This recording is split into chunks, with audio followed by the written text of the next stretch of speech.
Bismillahirrahmanirrahim. Alhamdulillahi Rabbil Alamin. Allahumma salli wa sallim wa barik ala sayyidina wa nabiyyina wa habibina wa tabibi qulubina wa nuri arwahina wa maulana Muhammadin wa ala alihi wa sahbihi ajma'in, amma ba'du. Subhanaka la ilma lana illa ma 'allamtana innaka antal alimul hakim. Wa tub 'alaina ya Allah ya Rabbana innaka antat tawwabur rahim. Wa la hawla wa la quwwata illa billahil aliyyil azim. Ma'asyiral hadirin wal hadirat rahimakumullah. Alhamdulillah, marilah yang pertama kita bersyukur kepada Allah Ta'ala yang mana pada malam hari ini kembali kita dikumpulkannya di dalam salah satu raudhatul min riyadil jinan, salah satu daripada kebun-kebun syurganya Allah, yaitu majelis zikir dan majelis ta'lim. Dengan harapan mudah-mudahan Allah Ta'ala jadikan kubur kita nanti sebagai kebun-kebun syurganya Allah. Dan mudah-mudahan yang berhadir pada malam hari ini Allah Ta'ala lapangkan hatinya, Allah lapangkan rezekinya, Allah lapangkan kehidupannya dunia dan akhirat. Amin ya Rabbal Alamin. Kemudian salawat dan salam tercurah selalu kepada junjungan kita Nabi Muhammad sallallahu alaihi wasallam, juga kepada semua keluarga beliau, para sahabat, kerabah, para pengikut beliau dahulu, sekarang hingga akhir zaman. Menyambung majelis kita, pengajian kita tentang kesempurnaan adab di dalam kita memakan makanan yang diajarkan oleh baginda Rasulullah sallallahu alaihi wasallam, yaitu pasal yang ketiga fil adabi ba'dal akal. Pasal yang ketiga tentang adab setelah makan. Jadi ada adab sebelum makan, ketika makan, dan sesudah makan. Yang pertama apa? Yang pertama adalah bahwa disunnahkan berhenti daripada makan itu dahulu daripada kenyang. Artinya sebelum kita kenyang, kita disunnahkan berhenti, ampe. Cuman ngalih benar namanya makanan yang nyaman. Makanya sunnah, jangannya wajib itulah. Sebelum kenyang kita ampihan, biar belum meriga lagi. Cuman karena memang di sini adab ataupun sunnah ini ada yang sempurna, ada yang kada. Jadi memang sempurna sunnah ini sesuatu yang sangat sulit bagi orang-orang yang menginginkan kesempurnaan. Karena di dalam satu riwayat hadis Rasulullah bersabda, kami adalah satu golongan manusia yang apabila lapar kami makan dan berhenti sebelum kenyang.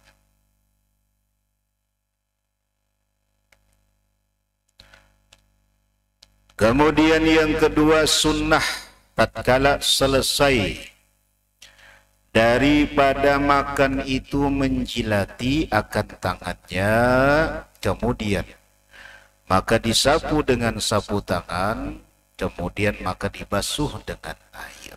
Jadi ini urutannya. Tuntung makan, dijilati. Nah, biasanya ada sisa-sisa makanan di jari. Sebab di situ berkah. Kita terkadang melihat zahirnya, orang menjilatin apa tuh jar, kurangkah makanannya jar dalam hati nih.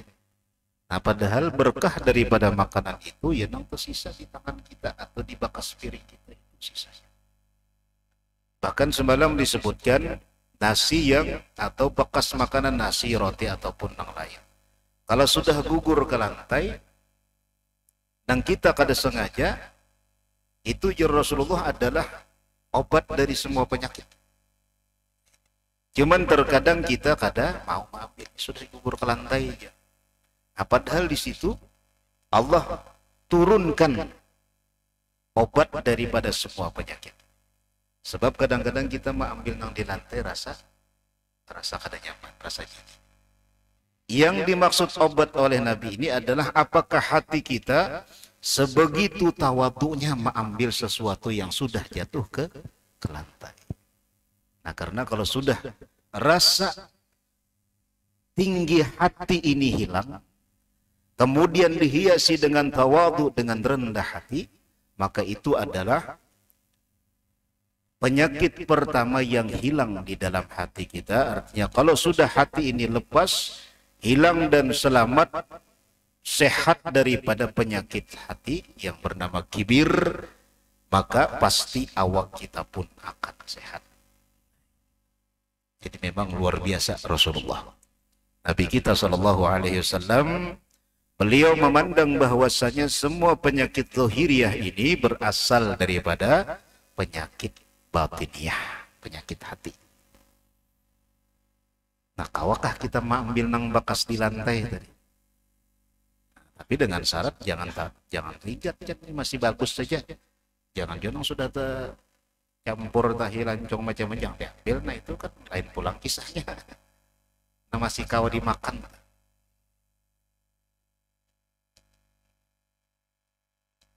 Setelah dijilati, kemudian disapu dengan sapu tangan. Nah, kalau kita kan mungkin pakai tisu, hanyar dibasuh. Nah, itu aturannya. Kadang kita membasuh betul hanyar di tisu. Nah, itu susunannya. Karena susunan ini penting. Yang ketiga, sunnah tatkala selesai daripada makan itu memungut akan pecahnya roti ataupun makanan-makanan, dan memungut nasi itu juga yang jatuh dari tempat makan, dengan syarat jatuhnya kada disengaja. Itu sunnah memungut. Nah, ini hadisnya. Sabda Rasulullah sallallahu alaihi wasallam, man akala ma yasqutu minal ma'idah asya fi sa'atin wa ufiya fi badanihi wa waladi. Nah, ini hadisnya. Ujar Rasulullah, barang siapa yang memakan makanan sesuatu daripada yang jatuh daripada hidangannya, tempatnya, asya fi sa'atin, orang ini hidup di dalam keluasan. Luas ini umum.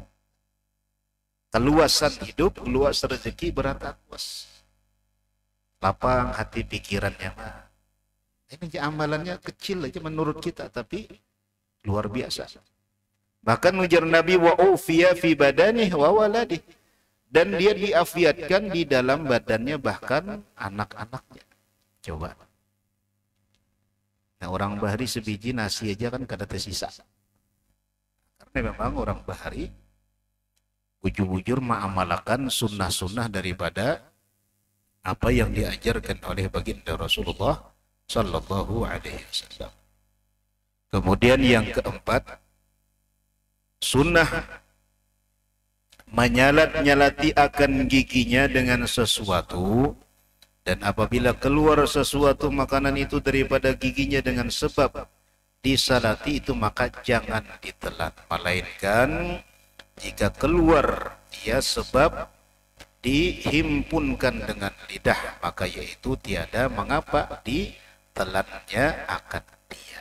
Coba sampai di sini. Lamunnya kita beristilah mencari korekan apa? Makanan. Nah, kita buang dari selat gigi, kesulitan. Itu jangan lagi ditakuk.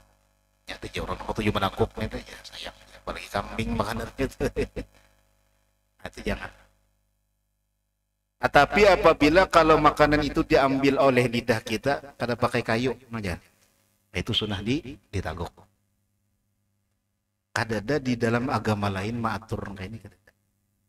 Untuk urusan yang kesulitan aja ada aturannya.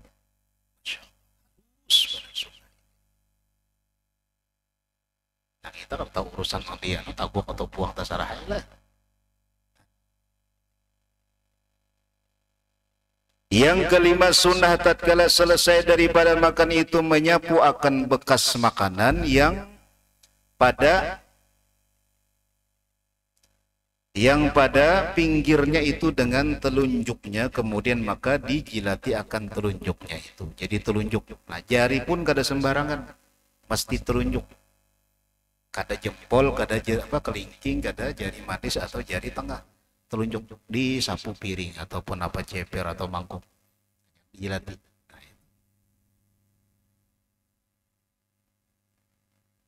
Masya Allah, tabarakallah.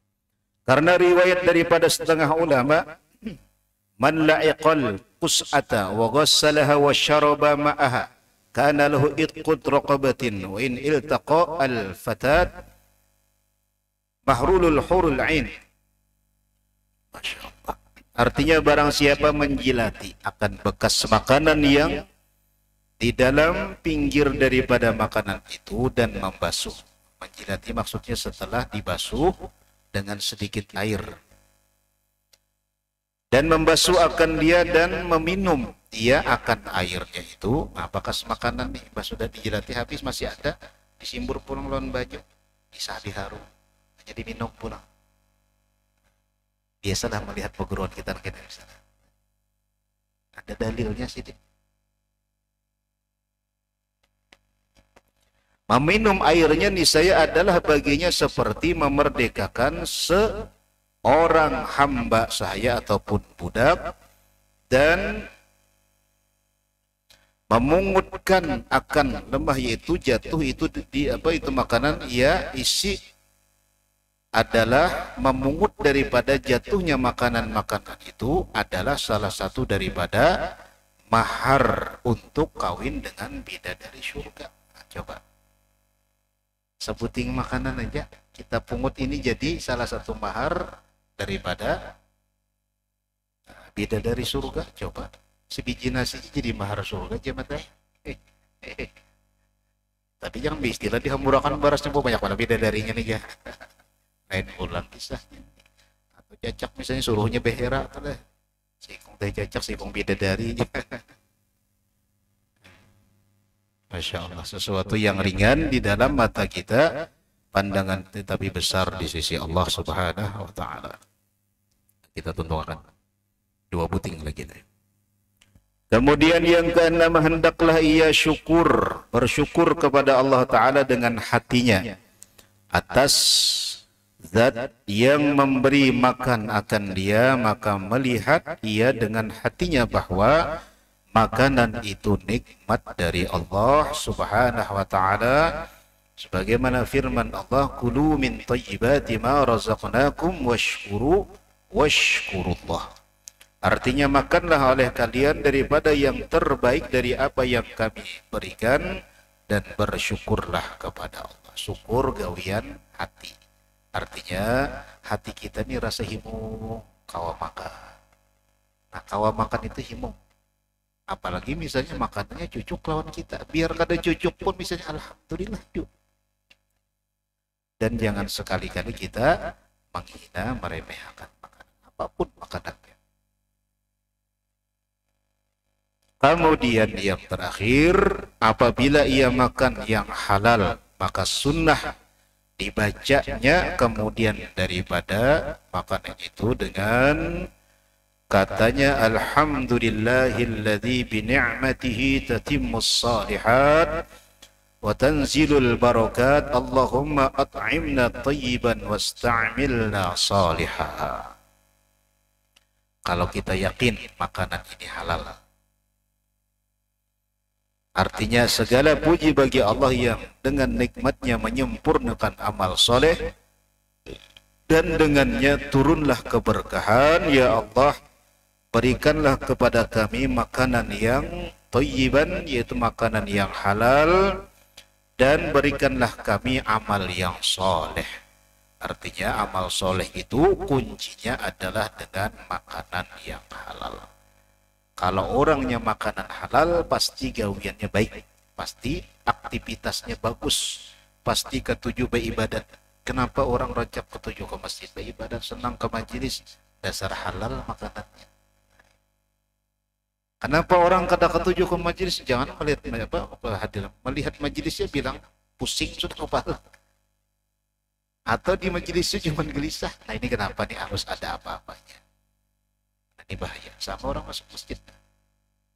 Nyaman di masjid tenang. Ada junang gelisah. Nah berarti memang di dalam awaknya, di dalam darah dagingnya ada nang kada halal. Nah itu aja urusan kali-kali kita mengalih-ngaliakan. Dasar ada nang kada halal. Makanya beristilah dulu kita ini mencari nang halal. Ini apa-apa gawiannya nang penting halal. Sebab dengan halal itulah yang menjadi darah daging kita, menjadi energi, itu memudahkan kita untuk beribadah kepada Allah. Dan apabila ujar sidin makanan itu bercampur lawan nang subhat. Subhat ini kada jelas halalnya, ada juga bacaannya. Yaitu dibacanya alhamdulillah ala kulli hal. Allahumma la taj'alhu quwwatan lana ala ma'siyatik. Alhamdulillahi ala kulli hal. Segala puji bagi Allah atas tiap-tiap perkara. Allahumma ya Allah la taj'alhu. Ya Allah jadikanlah, janganlah kau jadikan ia makanan yang aku makan tadi sebagai energi ataupun kekuatan bagiku untuk bermaksiat kepadamu. Nah untung ada doanya ini. Nang kita ini kada yakin ini halal kah haram kah? Ada doanya supaya ketika masuk ini jangan jadi kekuatan untuk maksiat. Supaya jangan jadi kekuatan untuk maksiat. Dan seyogianya ia membanyakkan mengucapkan istighfar. Kenapa? Sebab sudah termakan. Yang kayak itu kudu dimakan ini sebab jangan juga. Sebab kalau kita kada memakan kita pulang mati. Misalnya kalau kita kada memakannya mati.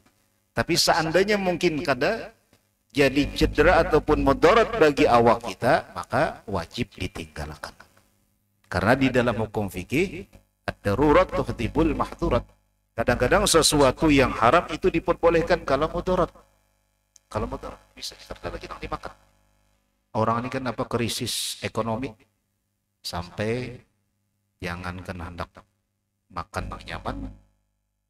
Kadang-kadang untuk menyambung hidup pun ngalih luar biasa. Maka orang ini diperbolehkan. Tapi selama memang yang halal kadada.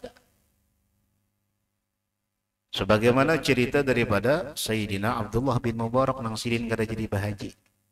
Bukan kada jadi bahaji karena dibatalkan menteri agama kada.